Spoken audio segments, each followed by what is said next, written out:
Some of the most important discoveries in human history were pulled from the bottom of the ocean by accident, by sponge divers, by sea cucumber fishermen, and by construction workers who hit something they did not expect 6 meters underground. What they found changed everything historians thought they knew, and in every single case, the full story has never been told. 7 ancient ships. Some of what they carried should not have existed. Some of what they knew has never been explained. And one of them is still sitting sealed on the seafloor right now, because the moment anyone touches it, it will start to disappear.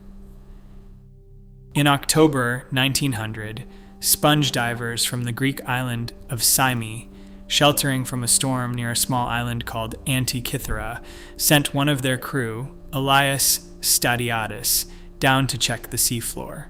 He surfaced in shock, describing a heap of dead naked women at a depth of 50 meters. What he had actually seen were corroded marble statues lying alongside the remains of a Greek merchant ship that went down around 70 to 60 BC. It became the first shipwreck ever excavated for archaeological purposes, half a century before Jacques Cousteau picked up a camera. The Greek Navy salvage that followed cost one diver his life and left 2 others paralyzed. What no one has explained is why this ship was carrying the world's first mechanical computer alongside bronze and marble masterpieces, where it sailed from, where it was going, and who was on board. In 2016, researchers pulled human remains from the wreck. An ancient DNA analysis of those bones is still ongoing. Write in the comments where you are watching from. Curious to see how far this reaches. The Uluburun shipwreck. In the summer of 1982, a young Turkish sponge diver named Mehmed Kakir described something strange on the seafloor near the town of Kos, metal biscuits with ears.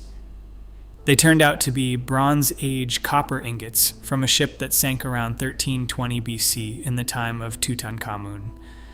Temal Pulak of Texas.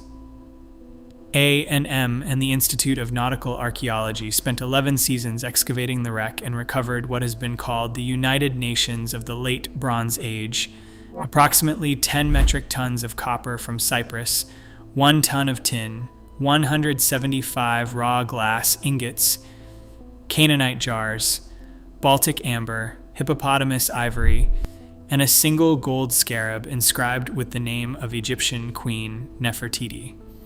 For decades, the source of the tin was a complete mystery. A November 2022 study in Science Advances traced roughly a third of it to a site called Musistan in modern-day Tajikistan, proof that Bronze Age trade routes already stretched thousands of miles into Central Asia. Where the ship itself was built and who it was sailing for, those questions are still being argued. The Khufu solar ship. This ship was never lost at sea. It was buried in the desert. On May 26, 1954, an Egyptian inspector named Kamal el-Malak, working alongside the Great Pyramid of Giza, uncovered a sealed pit beneath 41 limestone blocks. The pit contained 1,224 individual wooden parts stacked in 13 layers from a ship more than 4,500 years old. Chief Restorer Hag Ahmed Youssef Mustafa spent over a decade reassembling them into a 43-meter cedar vessel sewn together with grass rope and containing no metal nails anywhere. It is the oldest, largest, and best preserved ship from antiquity. What scientists still cannot agree on is whether it was ever actually used. Cheryl Ward of Coastal Carolina University documented wear on the ropes, water staining, and abrasion patterns consistent with real use. Others insist it was purely symbolic, built for the pharaoh's afterlife journey. Why it was deliberately dismantled and buried, and why 2 pits were dug rather than 1, has never been settled. If this is the kind of history you want more of, subscribing helps us keep going. On October 23, 2018, the Black Sea Maritime Archaeology Project announced that an ancient Greek merchant ship had been found about 80 kilometers off the coast of Bulgaria, sitting 2 kilometers down in the dark, oxygen-free depths of the Black Sea, roughly 23 meters long, dated to around 400 BC, and almost completely intact. It resembles the ship painted on the famous Siren vase in the British Museum that shows Odysseus tied to the mast, and Professor John Adams of the University of Southampton said a ship surviving intact from the classical world at that depth was something he had never thought possible. Nobody has any idea what it was carrying because the cargo hold is still sealed, and the airless water is the only thing preventing the wood from rotting. Touch it, and you might destroy it. The ship remains on the seafloor, and scientists have decided to leave it there. In 1998, sea cucumber divers off the Indonesian island of Belitung found something that contradicted a century of assumptions.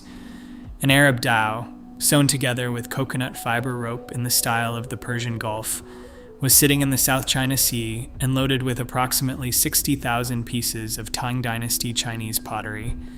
A single bowl inscribed with a date gave it a precise sinking year of 826 AD. For most of the 20th century, scholars assumed Arab and Chinese traders met somewhere in Southeast Asia and exchanged goods through middlemen. The Belitung wreck proved that wrong, and it confirmed an Arab ship had sailed all the way to China and back. It also pushed the secure dating of Chinese blue and white porcelain back by roughly 500 years. Singapore purchased the cargo in 2005 for approximately $32 million. The find triggered one of the largest disputes in modern archaeology when the Smithsonian's planned 2012 exhibition was canceled after professional bodies objected to the commercial salvage. Write in the comments which of these you find most difficult to explain. The answers are always worth reading. The Nemi ships. About 30 kilometers southeast of Rome lies a small crater lake called Lago di Nemi, where local fishermen had told stories for centuries of two enormous ships at the bottom. Beginning in the late 1920s, Benito Mussolini ordered the lake partially drained, and what came out shocked the world. Two Roman ships, around 70 meters and 73 meters long, built during the reign of Caligula between 37 AD and 41 AD, with marble columns, mosaic floors, hot and cold running water through lead pipes, bronze animal head mooring rings, and what some accounts describe as rotating statue platforms and ball bearings. Why ships of that size were built on a lake less than 2 kilometers wide and why they were sunk has never been settled. Then on the night of May 31st, 1944, as Allied troops pushed toward Rome, the museum holding both ships caught fire and they were destroyed. Italian investigators concluded retreating German troops set the blaze. The Germans blamed Allied artillery. The case has never been fully resolved, and whatever those ships concealed about Roman engineering and Caligula's intentions burned with them. The Dover Bronze Age boat. In September 1992, construction crews building the A20 road in Dover, England, struck something about 6 meters below the modern street, a wooden boat sewn together with yew branches and caulked with moss, built around 1550 BC, making it approximately 3,500 years old and often called the world's oldest known seagoing vessel. The problem is that designation is precisely what scientists argue about. The boat has no keel, no mast step, no oars, and no paddles. It is broad and flat-bottomed. Researchers, including Robert van de Noort of the University of Exeter, believe it crossed the English Channel carrying Bronze Age trade between Britain and continental Europe. Others maintain it could only have operated in calm estuaries and never on open water. A half-scale replica was launched in 2012 and tested only in sheltered conditions. Whether anyone in the Bronze Age actually sailed this vessel across open sea remains unknown.